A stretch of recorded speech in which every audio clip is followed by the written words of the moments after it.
Well, let's get some more on all of this and what does it mean for us at the Open in just under an hour and a half's time. Chris Weston from IG Markets in Melbourne has the details for us. Just firstly, Chris, wanted to ask you about those Spanish yields. What did you think of that now that 10 years back above that 6% mark? We're seeing all of the vision, the pictures of these very violent protests happening on the streets of Spain as well. A big night tonight too with that budget to be handed down. Yeah, no, exactly. I mean, I think the last couple of weeks was all about iron ore. I think we're now back to watching Spanish yields as the bond market really tries to push Spain into requesting assistance from the ECB on the OMT project. So that's really the case. I mean, the 10-year, as you say, has pushed back above 6%. It's been below 6% for about 13 days.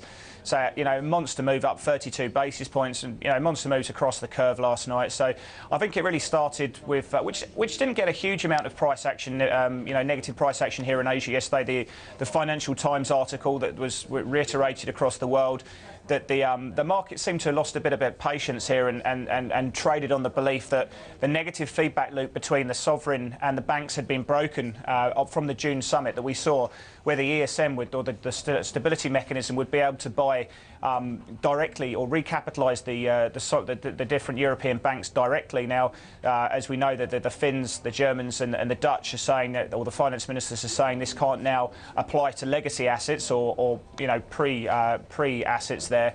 This can only be used now on a new basis. So any bank now seen at risk can apply for aid. So the market actually bought up a lot of these European banks on the premise that, you know, a lot of the feedback loop between the sovereign and the bank had been broken. That obviously hasn't happened now, and you know, European banks got absolutely destroyed last night. If you look at the IBEX down 3.9%, the financial sector down 3.2%. So that was the situation. I think that side of things was part of the reason.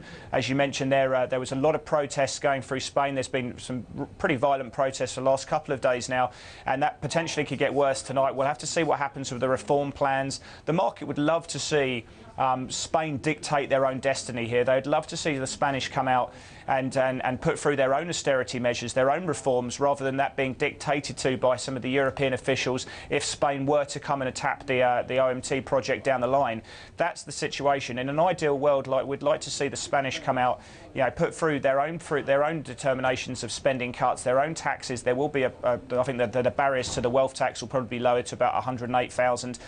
Rather than actually the Spanish at certain times being pushed into this situation by the bond market and then going, right, you know, we need to see these conditionalities attached to your economy before, now that you've actually signed a memorandum of understanding. In an ideal world, we'd love to see the EU give this pre-approval and say, okay, fine, you can now go to the OMT, you know, these are now stringent enough measures, and we won't need to see further austerity, further stringent measures being put on your economy. So that could be a risk-on event tonight. We'll have to see. But clearly, every time that there's pictures shown of you know, rioting going through Spain and also Greece, you know, the market seem to press the sell button going through. But I think the other thing you've got to look for is, you know, if you look in US markets, you know, much calmer heads prevailed there.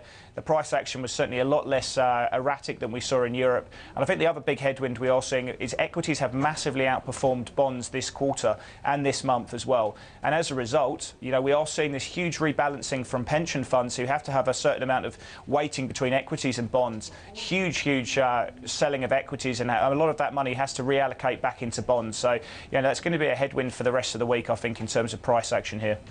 Just looking then for the open on our market, I mean, the SPI futures settling down 0.4%. What do you think? What's your call? Well, I think what's interesting is, you know, as you say, SPI futures down 18 points or so. Since that close, we have seen US futures push up modestly higher. The Aussie dollar's pushed up 20 or 30 pips as well. So there are upside risks to that call. I mean, we were looking, I think, based on where the SPI shut, we were looking for an open around 43.40.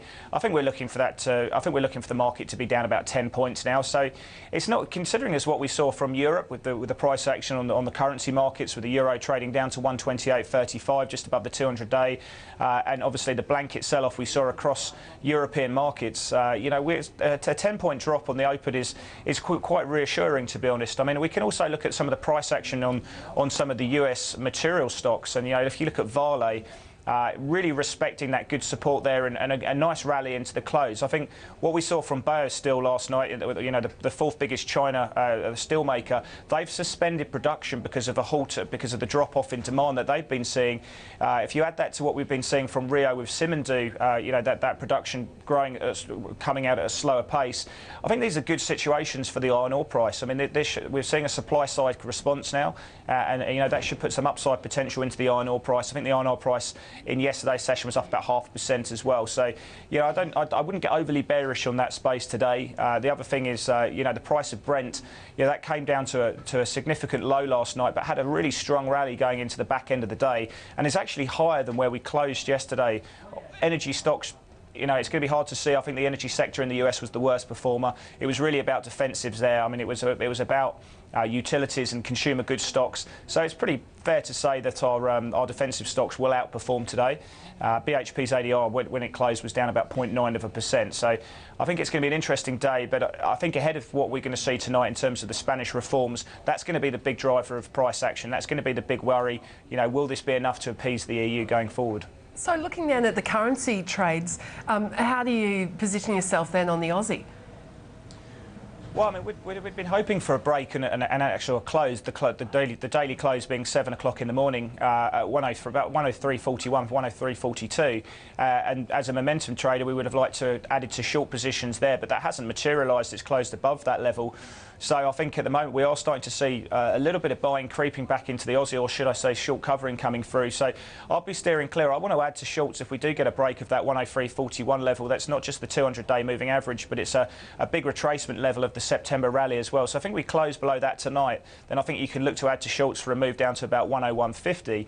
What I did see is the Bloomberg have now come out with their consensus for next week's RBA rate cuts.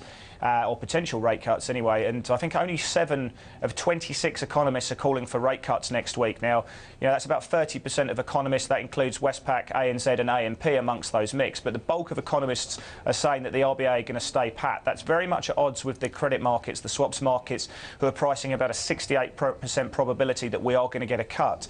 Now, if we don't see a cut, textbook theory would suggest that the Aussie should have a bit of a bounce, but if you should do a little bit more digger deeping, you would actually find that the OAS market, the swaps market, is only pricing in one rate cut for the remainder of the year.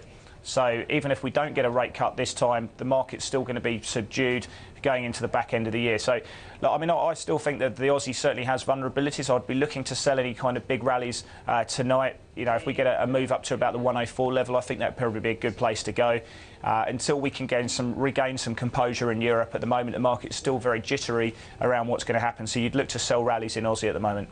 Chris, great to get your thoughts. Thank you very much for that. We'll chat to you a bit later.